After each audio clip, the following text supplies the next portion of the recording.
Hello, Elgin. Welcome to Lalley in the Valley. It is 2026, and this is the first episode of the year. So I'm here with crime analyst Ryan Drake. How are you doing, Ryan? I'm doing great, thank you. So it's been a while since we've been here. So I know that people who are, active followers of us, maybe they missed the show a little bit. So we are back. And we're talking everything crime stats for the first quarter of 2026, which things are looking pretty good. So I know last year we ended specifically with our gunfire incidents as one of the lowest years that the department has seen.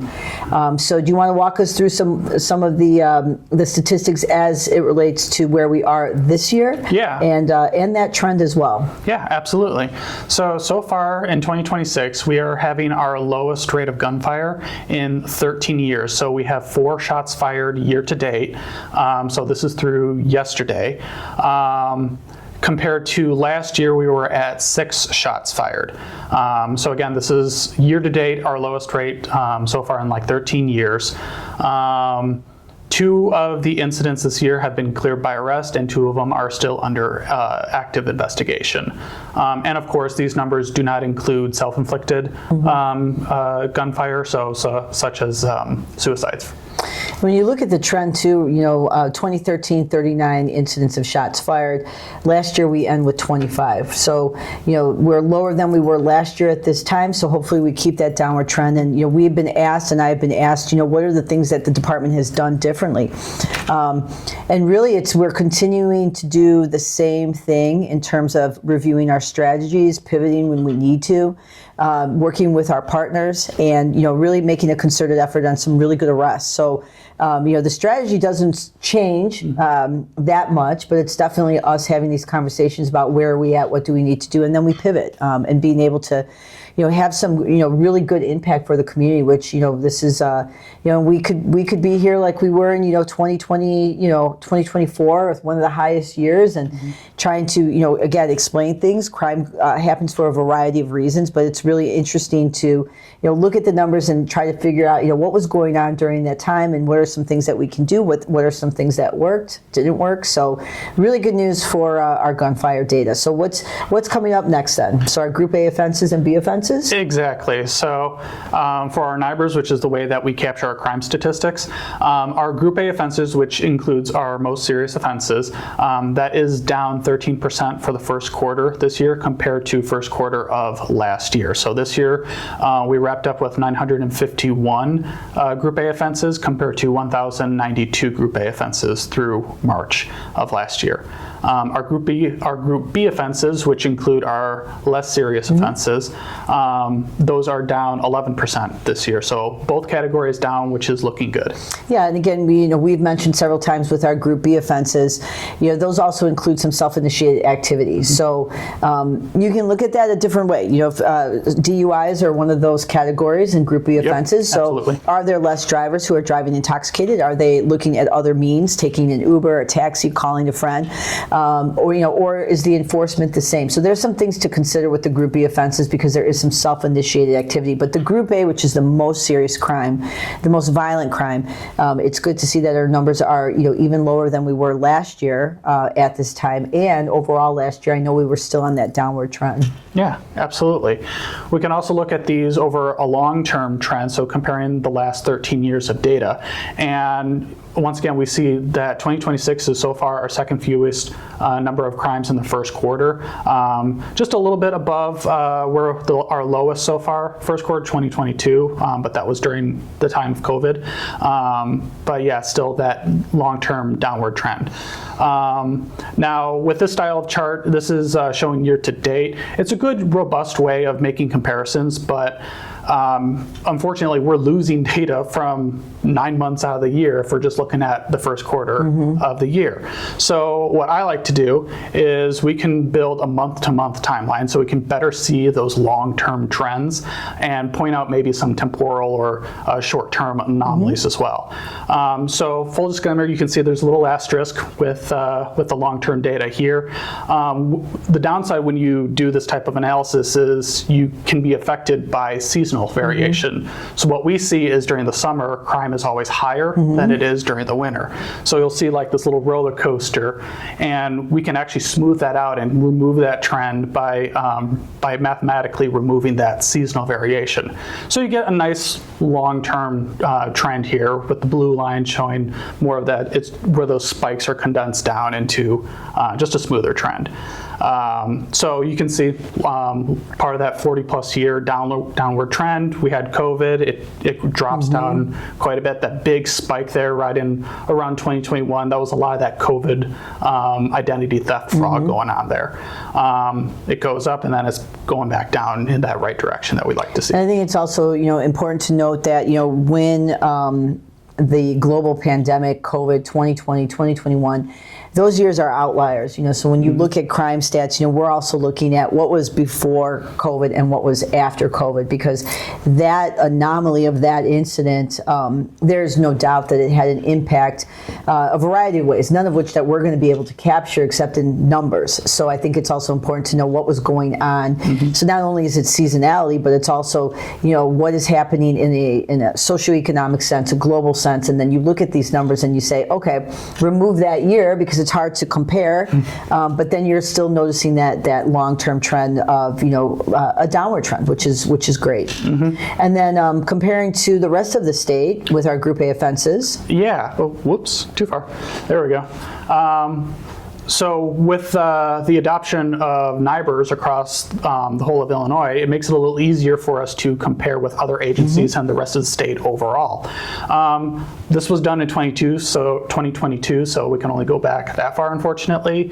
But we can compare the trends that we're seeing in Elgin to what the rest of Illinois is seeing. And when we adjust, again, for that seasonality, and you adjust for population, because other agencies can have more residents, fewer residents, more crimes because of that. Once you adjust for that as well, you can see that Illinois appears to be following the same kind of pattern that Elgin is experiencing as well. So that upward trend into 2024 and then back down in that direction we like to see it going. Yeah. And violent crimes. So we talk a lot about violent crimes. Those are category. Those are in the Group A offenses, and so those are the ones that are most serious. And so this first quarter, the fewest number of violent crimes this year. If you look overall, where we were at and where we, you're looking at 38. If we stay on track for that, we might be around the same as 2025, but definitely a downward trend. So that is some really good news too as well. Yeah, and absolutely. And these violent crimes under the NIBR's definition include 4 categories: murder, aggravated assault, robbery, and rape. And yeah, we do see that downward trend compared especially in 2024 and 2025. So that is nice. And just like the other examples, we can look at this long term with that month-to-month timeline. And once we, again, remove that seasonality effect, we can see long-term, at least in Elgin, it was relatively stable, maybe around 18 to 20 monthly violent crimes per month. And then around that mid-2024 mark, we see it drop. So we see this nice downward direction compared to the 10-year stability that we're seeing. And comparing to the rest of Illinois as well, again, this is where NIBRs is really nice. You can do that interagency, interstate comparisons, and it looks like that Illinois might be following that similar trend as well. So again, trends that are looking good and we like to see continue. All right, well, thank you for all that data, Ryan. That is what you do, and you're really good at it, so I appreciate the work. We will be back, Elgin, probably in August after the summer. So, you'll see us 3 times a year as we kind of, do it quarterly. And in between that, our crime stats for every month is pushed out on our transparency site. So you don't need to wait until August to see us. You can go on and see the crime stats each month released to the community to make sure if you have any questions, please give us a call. And I think, is there anything else that you want to add? I don't think so. All right. Well, with that, Elgin, thank you very much. We appreciate you. We're going to continue to, work very hard with you to continue to see these numbers go down. And then we will see you soon. And with that, make sure that you stay safe, you stay engaged, and you stay connected. See you soon. Buenos días, Elgin. Estamos de regreso con otro segmento más de Lalley en el Valle, o Lalley in the Valley. Estoy aquí con el compañero Ryan y vamos a dar un resumen de lo que dijo la jefa de la policía en cuestión de las estadísticas de lo que va del año y comparación con el año pasado. Para empezar, vamos a preguntarle a Ryan qué es las buenas noticias, porque tenemos buenas noticias que han pasado en lo que va del año en comparación del otro año. Ryan, what are the statistics sales for this year so far? So statistics are looking pretty good.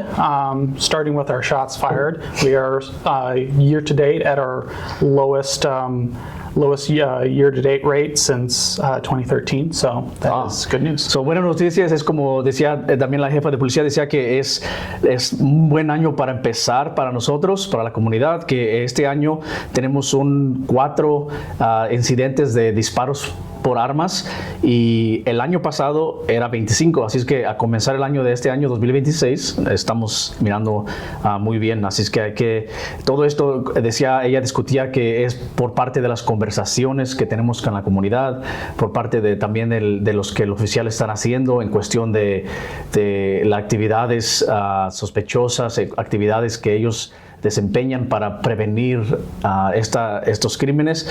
Así es que todo lo que el Departamento de Policía está haciendo y también con la comunidad que nos llaman, nos dan, más que nada nos alertan de crímenes, todo eso nos está ayudando para reducir los números de disparos por armas de fuego. Así es que otra vez 4 incidentes a comparación el año pasado 25 incidentes.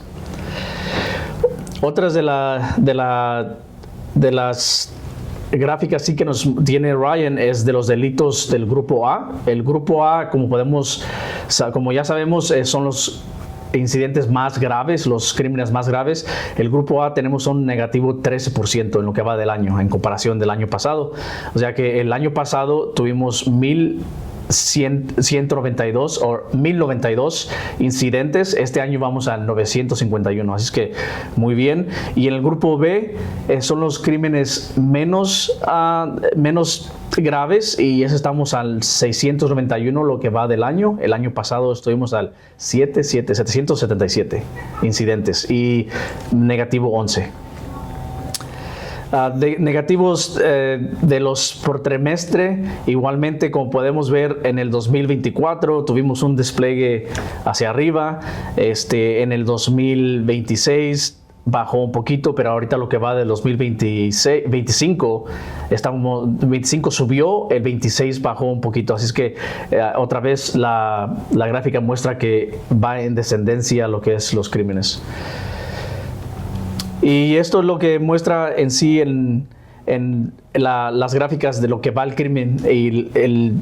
Ryan, why is it that in 2021, can you talk a little bit about the right. downside? So around that time, we had a massive spike in identity theft reports. It was around that time that there was the COVID relief fraud that was happening around that time. So we had a lot of identity thefts associated with that.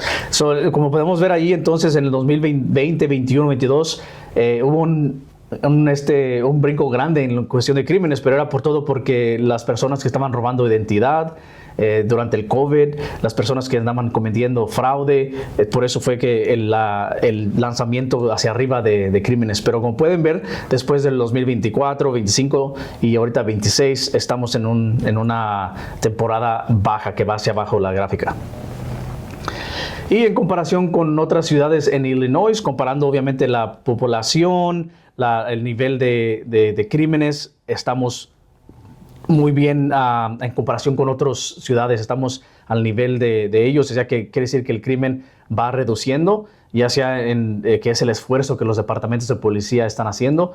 Aquí particularmente en Elgin, nos encargamos de que los oficiales estén al tanto de lo que son los crímenes que están sucediendo y tomar acción más que nada. Y gracias a la comunidad, otra vez les repito que la comunidad toma muy buena parte y buena porción de combatir el crimen aquí en la ciudad de Elgin.